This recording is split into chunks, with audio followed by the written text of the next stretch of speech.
COVID-19 has fundamentally changed the way we practice medicine in Ontario. So within 1 week, we went from being business as usual to all of a sudden adopting isolation procedures, self-distancing processes, moving towards virtual care on a widespread scale, moving towards essential care only, essential emergent care only.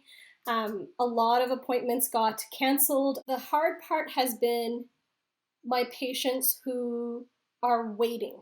They're in line to see a specialist. They're in line to get a procedure done. They're in line to get imaging done. They're in line to get surgery done.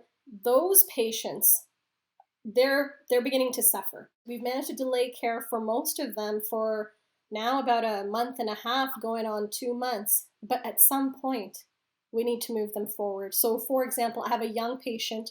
He's got greater occipital neuralgia. So the nerve that supplies sensation to his head is pinched and is irritated. And he's had this for a number of years. I've tried to settle him down with medications. We've had limited success, but he's on high doses of opioids, which is not ideal. He was actually seeing a neurologist who was trying to destroy the nerve, in essence. And this is just before the pandemic happened. He went to another neurologist who said, why don't we try putting in a neurostimulator? And so they put in a trial neurostimulator. It worked like magic. Oh my God. For the first time in 5 to 6 years, he had a day without a headache. He had a full night of rest. I had tears in my eyes talking to him because it made such a profound difference in his life. Because of the success of that neurostimulator, the neurologist put him on a cancellation list to get a permanent one put in. He got the permanent one placed and he was all excited. And then bam, the pandemic hit. Ontario went into a state of emergency. We adopted social distancing measures and moved to essential emergent care only.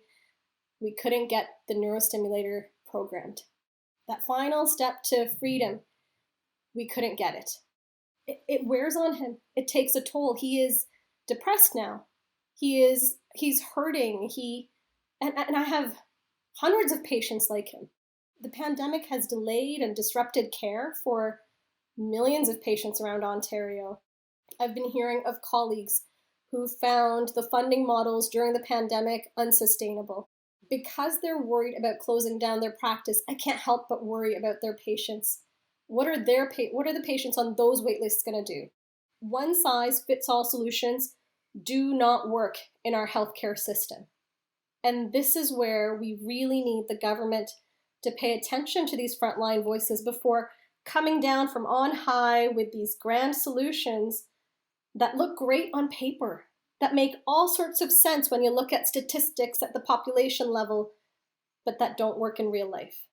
And this is where organizations like the Ontario Medical Association can be very useful because they can capture those frontline voices.